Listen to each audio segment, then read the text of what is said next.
दोस्तों नमस्कार। इस दौर में देश गृह मंत्रालय चला रहा है और गृह मंत्रालय के ऊपर निगरानी प्रधानमंत्री कार्यालय की है, यानी पीएमओ की। इसीलिए किसी भी मंत्रालय के भीतर कोई भी निर्णय लिया जाता है तो उस निर्णय की जानकारी गृह मंत्रालय से जुड़े अधिकारियों के पास पहुंच जाती है और उस पर आखिरी मोहर तमाम निगरानी रखने के बाद प्रधानमंत्री कार्यालय से जुड़े नौकरशाह लगाते हैं। और यह सरकार हर मंत्रालय को लेकर इसी तर्ज पर चलती है कि आखिर में बजट हर मंत्रालय के भीतर का, आखिर में हर मंत्रालय के भीतर की कोई भी नीतिगत फैसले की जानकारी और हर नीतिगत फैसले के साथ जुड़ा हुआ बजट हो या उसके साथ प्रचार प्रसार की परिस्थिति हो, सब पर आखिरी मोहर प्रधानमंत्री कार्यालय में बैठे नौकरशाह की ही लगती है। यानी एक सहमति पीएमओ से बनती है और उसके बाद इस देश में लागू होती है। यानी एजुकेशन मिनिस्ट्री के भीतर कोई निर्णय लिया गया, उस निर्णय की जानकारी प्रधानमंत्री कार्यालय को बाखूबी थी। ऐसा नहीं है कि कंप्यूटर के जरिए या फिर स्कैनिंग के जरिए जो कुछ हो रहा था वो सिर्फ और सिर्फ एजुकेशन मिनिस्ट्री के भीतर है, या फिर एजुकेशन मिनिस्ट्री के भीतर नौकरशाहों की भर्ती हो या इस देश के भीतर किसी भी मंत्रालय के भीतर भर्ती हो रही हो, उसकी जानकारी पीएमओ में बैठे नौकरशाह को नहीं हो, ऐसा संभव ही नहीं है। दर्जनों मंत्रालय काम कर रहे हैं, दर्जनों से ज्यादा हर मंत्रालय को लेकर 3 बड़े अधिकारी पीएमओ में बैठे हुए हैं और सारा काम एक लिहाज से कहें ऑनलाइन चलता है। जानकारी आती है, जानकारी पर डिस्कशन पीएमओ के भीतर होता है। कोई गड़बड़ी होने पर गृह मंत्रालय अगर उसमें शरीक हो सकता है तो वह भी शरीक हो जाता है। दरअसल आज इन बातों का जिक्र करने की जरूरत क्या है? जरूरत सिर्फ इस बात को लेकर है कि एजुकेशन मिनिस्टर का इस्तीफा अगर हो जाए तो बात वहीं रुकेगी या नहीं रुकेगी, क्योंकि हर मंत्रालय के भीतर 2 बातों का ध्यान शुरू से ही रखा गया। शुरू से मतलब इस देश में जब से मोदी सरकार आई, इन 2 बातों के इर्द गिर्द ही पूरे देश की गवर्नेंस चलाई गई। मंत्रालयों को काम उसी तर्ज पर करना पड़ा। ये 2 बातें बहुत साफ थी। पहली बात, हर फैसले के साथ या हर मंत्रालय के कामकाज के साथ ज्यादा से ज्यादा प्लेयर बिल्कुल नहीं रहने चाहिए, उसके ठीक उलट बहुत कम प्लेयर होने चाहिए। यानी अगर 1-2 प्लेयर से काम चल जाए तो चला लीजिए। 1-2 प्लेयर का मतलब यह है, अगर आपने फैसला किसी एक क्षेत्र को लेकर लिया, वो क्षेत्र माइनिंग हो सकता है, वो क्षेत्र पावर प्रोजेक्ट को लेकर हो सकता है, वो क्षेत्र कम्युनिकेशन के क्षेत्र में किसी को लाइसेंस देना हो उसको लेकर हो सकता है, वो क्षेत्र रेलवे से जुड़ा हुआ हो सकता है, वो इस देश के किसी भी हिस्से से जुड़ा हुआ कोई भी फैसला हो सकता है। वो फैसला सीबीएसई की परीक्षा कराने को लेकर भी हो सकता है और उसकी जानकारी पीएमओ में बैठे अधिकारियों को होती है। और इसके साथ ही नया सवाल यह भी होता है तब इसमें मंत्री की भूमिका कितनी बड़ी होती है, या मंत्री सिर्फ और सिर्फ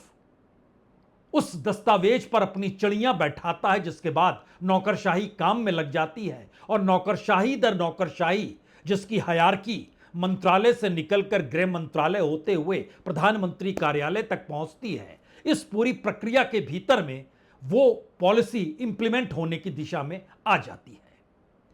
उस पॉलिसी को लेकर कभी भी कोई प्रचार प्रसार उस मंत्रालय का मंत्री नहीं करता है, बल्कि पीएमओ तय करता है और प्रधानमंत्री मोदी का चेहरा ही हर जगह आपको चस्पा दिखाई देगा। यहां तक कि कोई बड़ा फैसला किसी मंत्रालय ने इस देश के लोगों के लिए कर ही लिया तो भी उसकी जानकारी अगर इस राष्ट्र को दी जाएगी तो वो प्रधानमंत्री मोदी के जरिए दी जाएगी। और यहीं से एक दूसरा सवाल खड़ा होता है। यह सवाल हर मंत्रालय के बजट का होता है। हम लोग इससे पहले लगातार मोनेटाइजेशन का लेकर जिक्र करते रहे, यानी किसी भी पॉलिसी को इंप्लीमेंट कराने को लेकर जो पैसा खर्च होगा वो प्राइवेट सेक्टर के हाथों उस पॉलिसी को इंप्लीमेंट कराया जाए। लेकिन नया सवाल यह है कि अगर पीएमओ ही सब कुछ तय कर रहा है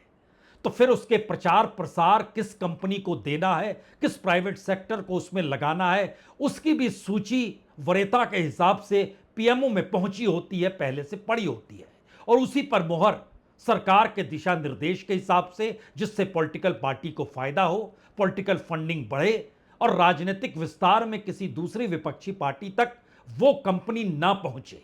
यानी सरकार से ठेका अगर आपको मिल रहा है तो फिर उसका एक पैसा भी उस स्टेट की पॉलिटिकल पार्टी, अगर वो गैर बीजेपी है, तो उस तक पहुंचना नहीं चाहिए।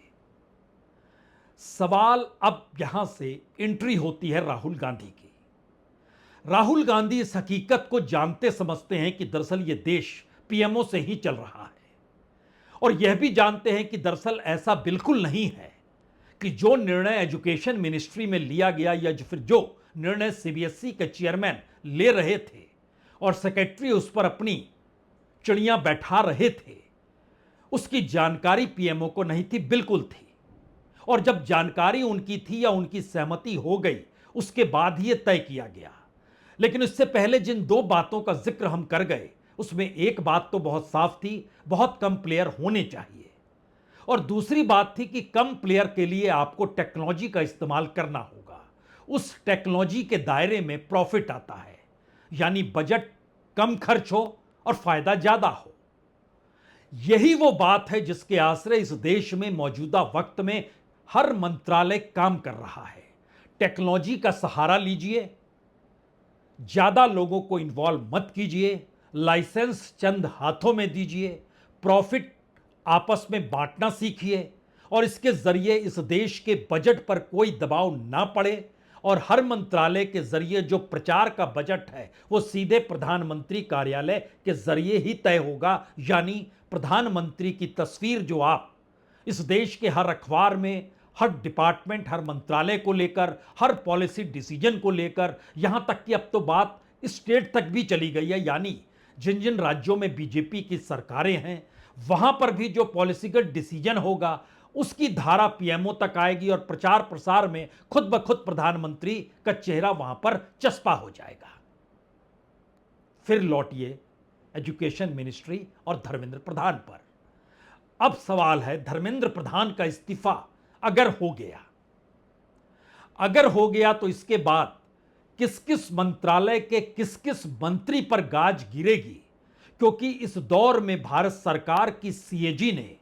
केंद्र के किसी भी मंत्रालय के किसी भी डाटा को रखा ही नहीं है। यानी सीएजी की रिपोर्ट जो हर बरस पार्लियामेंट में रखी जाती है, उसमें आपको जानकर हैरत होगी कि 90% रिपोर्ट इस देश में राज्यों को लेकर है। अगर आप पिछले बरस का भी जिक्र करें तो जो सीएजी की रिपोर्ट थी वो कर्नाटक, गुजरात, उड़ीसा और असम को लेकर थी। वहां पर जो भी खर्चा पानी हो रहा था, गलत हो रहा था, सही हो रहा था, उसको सही करना चाहिए, उसकी जो पूरी की पूरी आंकड़ों की मांग थी वो चंद करोड़ में सिमटी थी। ये सारी बातें लगातार सीएजी के जरिए होती है। सीएजी की नियुक्ति सरकार करती है, यानी जो अधिकारी वहां पर बैठा होगा उसकी नियुक्ति सरकार करेगी। सरकार ये बिल्कुल नहीं चाहती है कि जो मोदी कैबिनेट और उसके मातहत जो मंत्रालय चल रहे हैं वहां पर होने वाले निर्णयों पर जो खर्च हो रहा है उस खर्च का कच्चा चिट्ठा बाहर निकलकर आए। अब सवाल है कि अगर सीबीएसई का खाका, बजट, पैसा, कंपनी और गड़बड़ी, इन सब के जरिए पूरे देश ने जान लिया, और इसको उभारने वाला कोई दूसरा नहीं बल्कि इस देश का वही छात्र है जो इन परीक्षाओं में जुड़ा हुआ था, और जो राहुल गांधी अपने तौर पर इस देश को एक मैसेज देना चाह रहे हैं कि दरअसल मोदी सरकार के भीतर एक मंत्रालय नहीं, कमोवेश सरकार ही इस दिशा में काम करती है कि सिर्फ एक चेहरा रहे, उसी का निर्णय हो, उसी निर्णय के आश्रय इस देश को चलता हुआ दिखाई दे, और उस निर्णय के दायरे में चंद कॉरपोरेट हों जो सत्ता के मित्र हों, और इसी के आश्रय पूरी इकोनॉमी इस देश की बनाई गई है। तो अगर एजुकेशन मिनिस्ट्री के भीतर धर्मेंद्र प्रधान, उनका जिक्र होता है, तो क्या कल को फाइल खुल नहीं सकती है जब वो तेल मंत्री थे?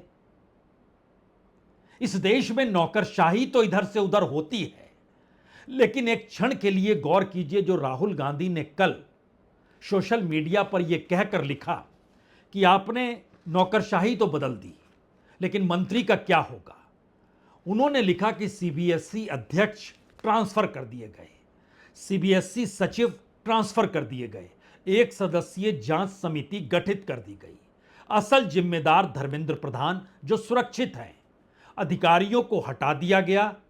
मंत्री को बख्श दिया गया। यह जवाबदेही नहीं, यह कवर अप है। यहां तक तो बात आप समझ गए। इसके बाद देखिए, हमारी मांग आज भी वही है, शिक्षा मंत्री को बर्खास्त किया जाए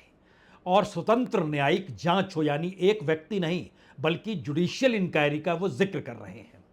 और ये मांगे कोई मोदी सरकार की 1 महीने पुरानी अंदरूनी फाइल नहीं जो यूं ही भुला दी जाए।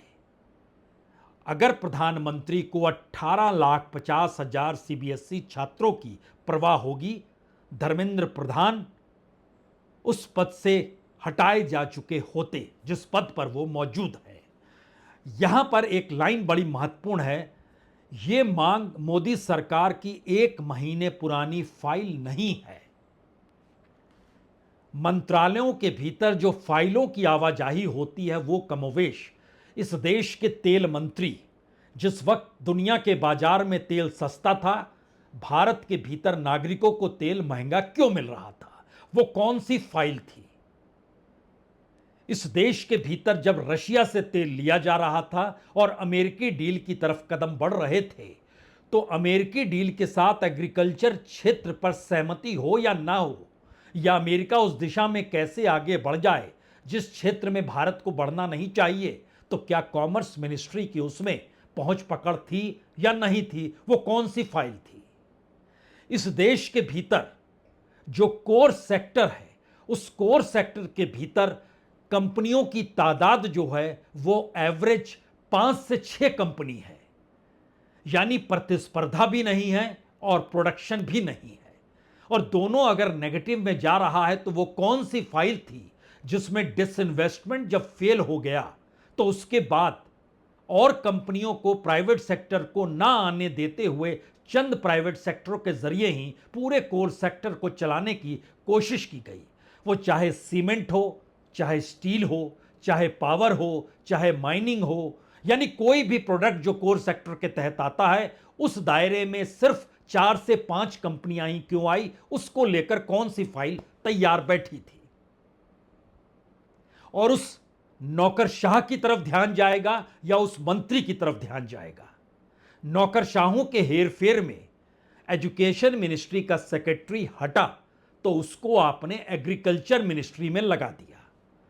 एग्रीकल्चर के भीतर किसने निर्णय लिया था कि जो मंडी तक अनाज पहुंचना चाहिए, अगर वो नहीं पहुंच पा रहा है और राज्य दर राज्य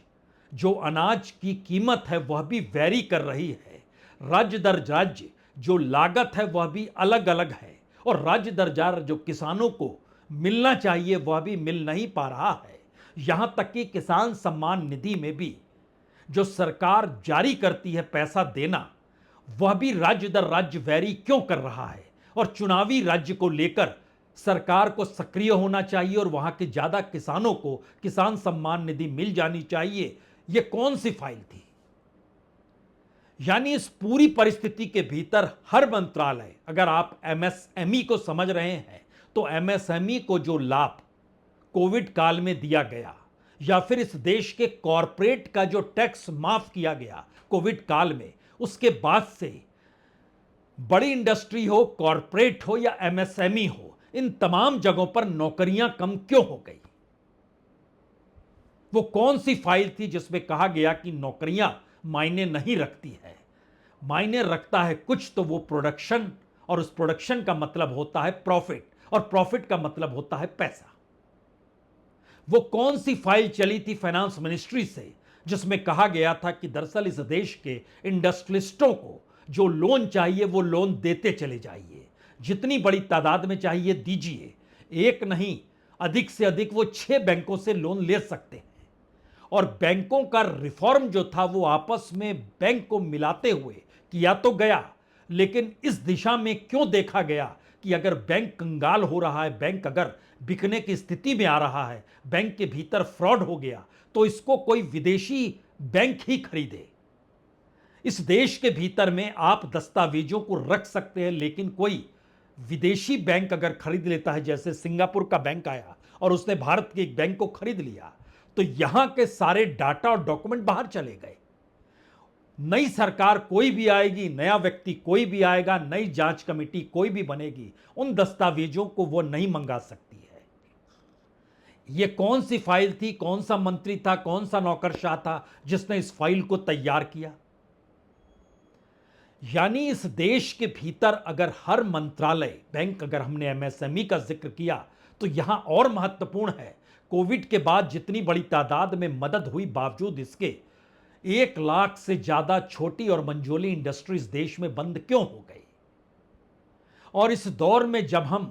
लगातार अपने साथी कॉरपोरेट को सब कुछ दे रहे हैं, तो भी उन कॉरपोरेट्स की रिटेल की दुकान हो या देश के भीतर अलग अलग जगहों पर खुली हुई दुकानें हो, उसके शटर क्यों गिरने लग गए?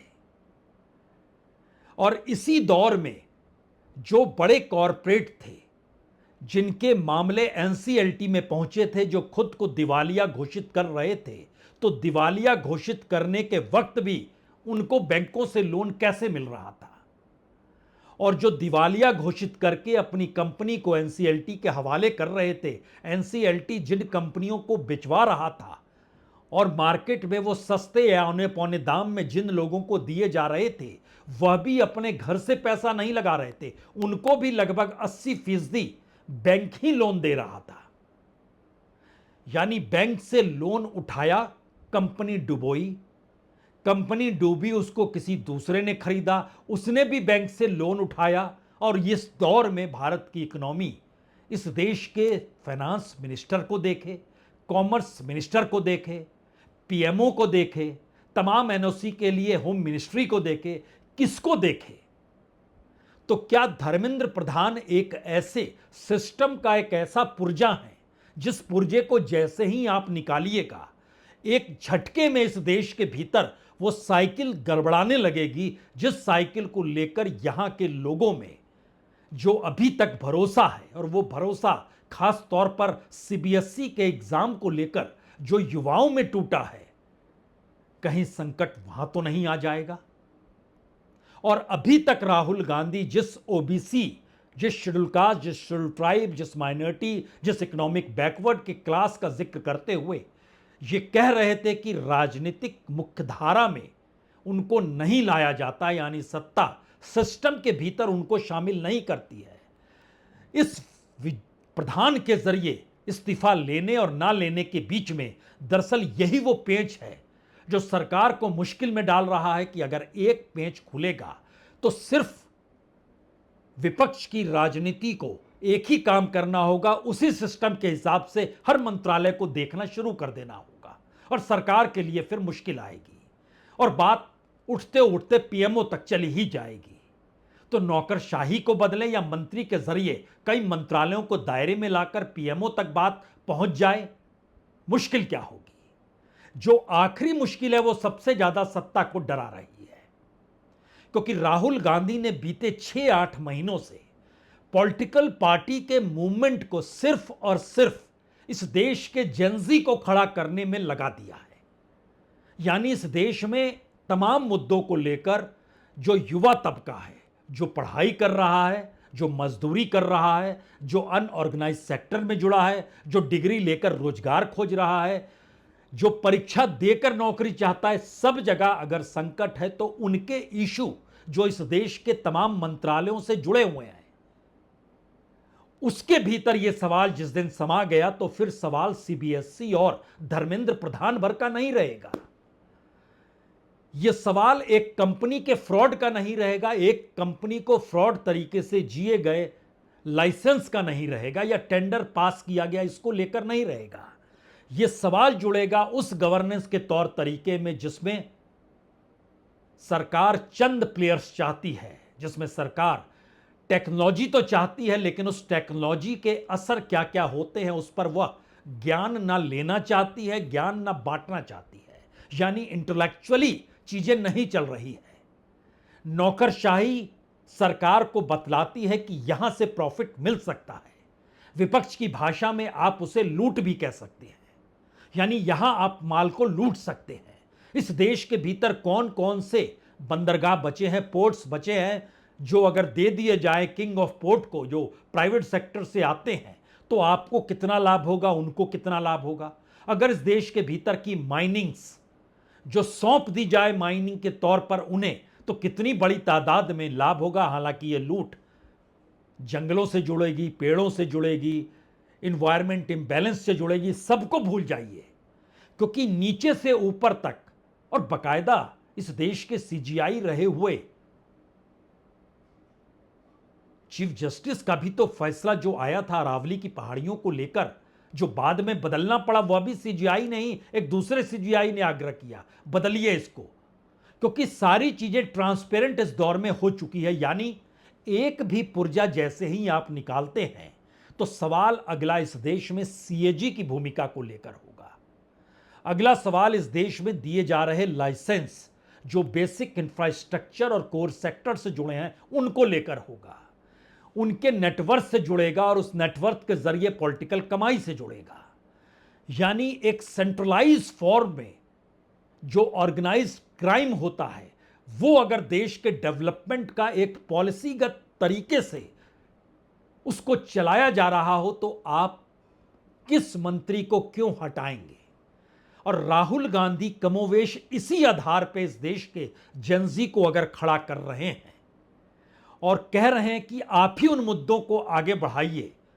आप ही अपने तौर पर अडिग रहिए, और फिर नया सवाल यह होगा कि जो परीक्षा देने के लिए, चाहे वह स्टेट सर्विस कमीशन हो, चाहे यूपीएससी के दायरे में आए, चाहे यूजीसी के दायरे में हो, आप ही बताइए गड़बड़ी क्या है। और जब वो बताने के लिए गड़बड़ी सामने लाएंगे तो उसके बाद आप ही समझिए समाधान क्या है। और यह प्रक्रिया एक झटके में इस देश की हर उस संसदीय कमेटी में, जैसे कल संसदीय कमेटी के चेयरमैन दिग्विजय सिंह ने बुलाया सार्थक को कि आप आइए समझाइए तो हमें, तो हर पार्लियामेंट्री कमेटी के सामने इस देश की भागीदारी होने लगेगी, जेनजी की भागीदारी होने लगेगी, जो बेरोजगार है, जो परीक्षा की तैयारी कर रहा है, जो एडमिशन कहीं चाहता है, ये तमाम चीजें एक झटके में जुड़ती चली जाएगी। और इसकी महीन परिस्थितियों को समझिए। वो जेनजी जो अभी तक ये मानकर चल रहा था कि इस देश में एक सिस्टम चल रहा है, पहली बार वो समझ गया ये सिस्टम फ्रॉड है, करप्टेड है। तो अपनी बात कहने के लिए वो खुलकर सामने आया और पॉलिटिक्स, अपोजिशन की पॉलिटिक्स उसके पीछे जाकर खड़ी हो गई, और सत्ता की पॉलिटिक्स उसको समझा ही नहीं पाई, और समझाई तो फिर उसने चेयरमैन को बदल दिया या सेक्रेटरी को बदल दिया। तो ये तो हर मंत्रालय के भीतर जब चीजें आने लगेगी, बड़ी इंडस्ट्री क्यों फेल हो रही है, हर इंडस्ट्री इस देश में बैंकों से लोन लेकर भाग क्यों रही है, इस देश के भीतर जो भी बिजनेस करना चाहता है वो बिजनेस क्यों नहीं कर पा रहा है, इस देश के भीतर हर सेक्टर में, यहां तक कि सर्विस सेक्टर की हालत भी खस्ता क्यों हो चली है, सर्विस सेक्टर का जो एक्सपोर्ट था वह भी कम क्यों हो गया है। ये तमाम सवाल एक झटके में उभरना शुरू हो जाएंगे। ये वो सिचुएशन है जिससे सत्ता घबराती है कि राहुल गांधी 10 जनपद में बैठकर जब छात्रों से मिलते हैं, और इससे पहले इस देश के हर प्रोफेशनल क्लास से वह मुलाकात कर रहे थे, वो मजदूर हो या कंपनियों में काम करने वाले लोग हों, वो एक्सपोर्टर हो या इस देश में प्रोडक्शन को बढ़ाने में लगा हुआ कामगार हो, जब सबसे वो बात कर रहे हैं तो एक झटके में भारत की बदलती हुई राजनीति, उसकी कमान इस देश के उन्हीं नागरिकों के हाथ में आ रही है जिनके लिए एसआईआर बनाया गया कि हमारा ही एसआईआर होगा, हम ही चुनाव जीतेंगे, और किसी को भी बातचीत करनी होगी तो हम ही से करनी होगी। तो इस धारा को राहुल गांधी उस पॉलिटिकल सिचुएशन से बदल रहे हैं कि लीजिए वही वोटर और वही सवाल उसी के, और उसी की जिंदगी और उसी के जरिए देश का विकास। यहां पर आकर मामला गृह मंत्रालय और पीएमओ में फंस गया है। उनके पास अभी तक इसकी काट है नहीं। धड़कनें बढ़ी हैं 6 जून को लेकर, पता नहीं क्या होगा। और कहीं अगर उसमें कांग्रेस कूद पड़ी तो जेनजी जो भी कहिए वो एंटी एस्टेब्लिशमेंट तो है और उसका कोई चेहरा नहीं है, और वो किसी कास्ट में नहीं फंसा है, किसी रिलीजन में नहीं फंसा है, किसी क्लास में नहीं फंसा है, और ये पूरे राष्ट्रीय तौर पर है। तो अगर ये सोच राष्ट्रीय तौर पर एक मूवमेंट के सहारे जो राहुल गांधी जिस दिशा में राजनीति साध रहे हैं अगर बढ़ गई तो क्या होगा? यही वो मुश्किल है जो इस वक्त मोदी शाह को डरा रही है। बहुत बहुत शुक्रिया, बहुत बहुत शुक्रिया।